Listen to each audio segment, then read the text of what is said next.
You're 23 years old. You open your banking app, and there it is, $30,000. Just sitting there. For some people, that number feels like freedom. For others, it feels like pressure, like you're holding something fragile, like if you move it the wrong way, you'll mess it up. And that's exactly what this Reddit post felt like.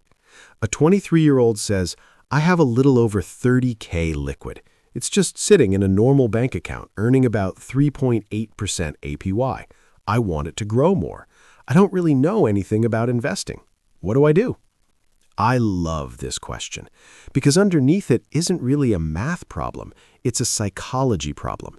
And if you're watching this thinking that's me, I want you to breathe for a second. You're not behind. You're not late. You're not wasting your life. You're actually standing at one of the most powerful financial crossroads a person can stand at. Let's talk about why. Most people misunderstand what 30K represents at 23. They think it's an investing problem. They think the next step is some complex strategy. Stocks, real estate, crypto, index funds? Should you max out retirement accounts? Should you make the money work harder? That language alone creates anxiety. But the real question isn't, how do I grow this faster? The real question is, what role should this money play in my life right now? Because money isn't just numbers, it's safety, it's options, it's emotional margin. At 23, 30K is not just capital, it's leverage over your own stress. Most 23-year-olds are juggling rent, maybe student loans, unstable income, career uncertainty. A lot of them are one unexpected car repair away from panic. You are not, and that matters more than people admit. Now let's gently reframe something. A savings account earning 3.8% feels lazy. It feels like the money is sleeping. But what it's actually doing is buying stability. If 30K earns roughly 3.8%, that's about $1,100 a year without you doing anything. That's not exciting, it won't make headlines, but it's also not nothing. The issue isn't that it's wrong. The issue is that your money doesn't have a clear job description. Money without a job creates tension. So instead of jumping straight into invest everything, I would step back and ask something deeper. What are the next 5 years of your life likely to look like? Are you planning to move cities? Go back to school? Start a business? Buy a home? Take risks in your career? Because here's the truth most financial content skips over. Liquidity is power when your life is still flexible. At 23, your biggest asset isn't your money, it's your optionality. Now let's talk about growth, because that's clearly what's on your mind. Compound interest is real, and time is your biggest advantage. If you took 20K of that money and invested it into something broad and diversified, something that historically averages, say, 7 to 10% over long periods, and left it alone for 30 years, it could multiply several times over. That's the math side.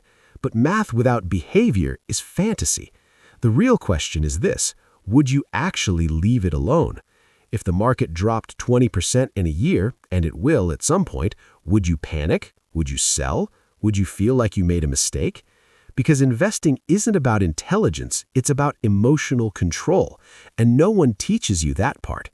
You said you don't really know anything about investing. That's not a weakness, that's self-awareness, and that tells me something important.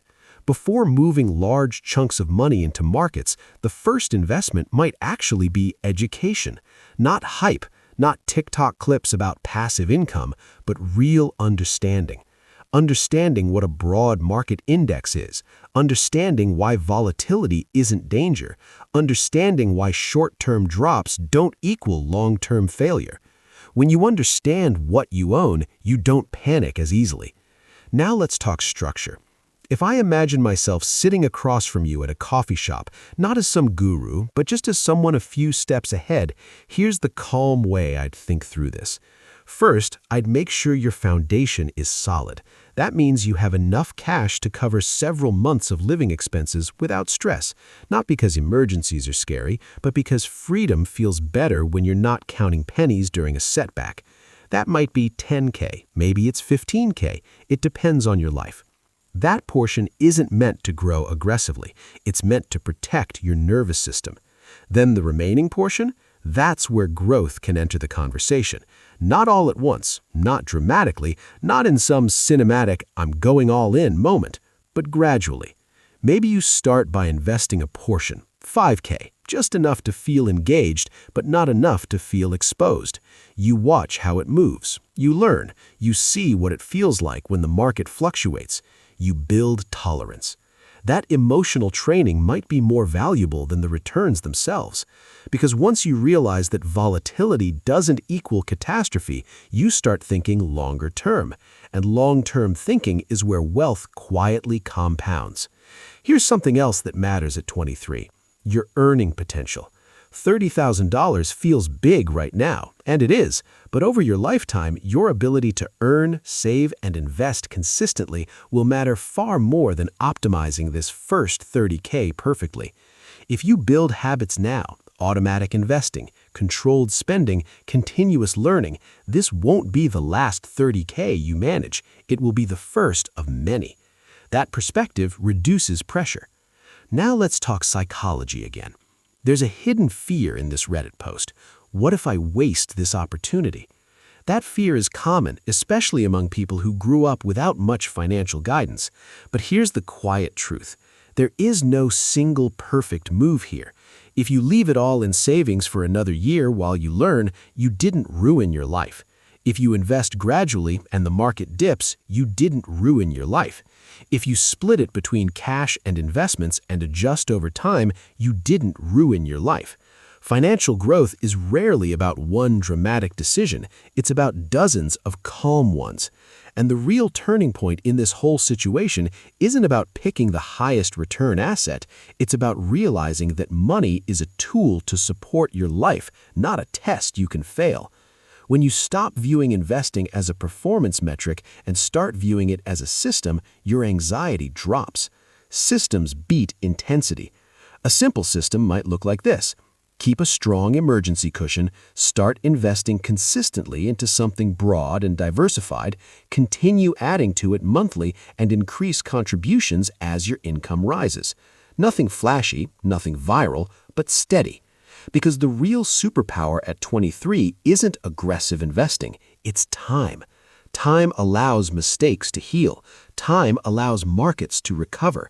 Time allows compounding to do what it does best, quietly multiply consistent behavior. Let's zoom out for a second. Imagine two versions of you at 33. One version left the 30K in savings for 10 years out of fear. It grew modestly. You stayed safe, but you didn't build investing confidence. Another version invested gradually, learned along the way, stayed through downturns, and built both financial and emotional resilience. Which version feels more empowered? I didn't say richer, I said empowered, because wealth without confidence still feels fragile. Now, I want to be careful here. This isn't about throwing your safety net into risk. It's about understanding your capacity. If investing 20K tomorrow would keep you up at night, that's information. Respect it. Maybe the first move is opening a retirement account and contributing a smaller amount consistently instead of deploying a large lump sum. Maybe the first move is automating $500 a month into investments while your 30K stays mostly intact. Behaviorally, automation beats motivation every time. When money moves without emotion, it compounds without drama. There's also something else at play here. At 23, your biggest return might not come from markets at all. It might come from skills. If part of that 30K allows you to take a course, move to a city with better opportunity, reduce stress so you can focus on career growth, that return could outpace any index fund. That doesn't mean spend recklessly. It means don't ignore human capital. Your income growth over the next decade will likely dwarf what this 30K alone can produce. And that's empowering. So here's the calm roadmap I'd whisper, not shout. Protect a portion so you can sleep at night. Begin investing a portion so you can learn. Automate contributions so you build consistency. Increase those contributions as your income rises. Keep your lifestyle inflation slower than your income growth. And most importantly, give yourself permission to adjust.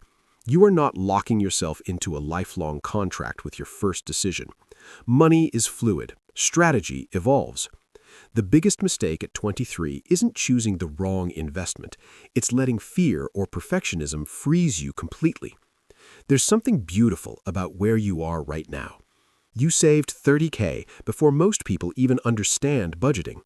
That tells me you have discipline.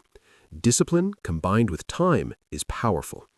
You don't need brilliance, you don't need secret stock picks, you don't need to outperform the market. You need consistency and patience and the humility to learn as you go. If you take anything from this video, let it be this. You are not behind. You are early. And being early means you have room to experiment carefully. You have room to build systems. You have room to make small mistakes that won't define you. So instead of asking, how do I make this grow as fast as possible, maybe ask, how do I build a relationship with money that feels calm and sustainable? Because the person who can stay calm with $30K will eventually handle $300K the same way. And that's the real goal. Not speed, stability. Not hype, habits. Not perfection, progress. 10 years from now, you probably won't remember the exact APY your savings account had, but you will remember whether you built confidence or avoided discomfort. And confidence compounds too. So if you're 23 with $30K sitting in your account, here's what I see. I see someone who already did something right. Now, it's not about chasing returns. It's about building a system that grows with you. Take it step by step. Move deliberately. Stay curious. And remember, progress beats perfection. Always. If this video resonated with you, the next one goes even deeper. Click the video on your screen now. You don't want to miss it.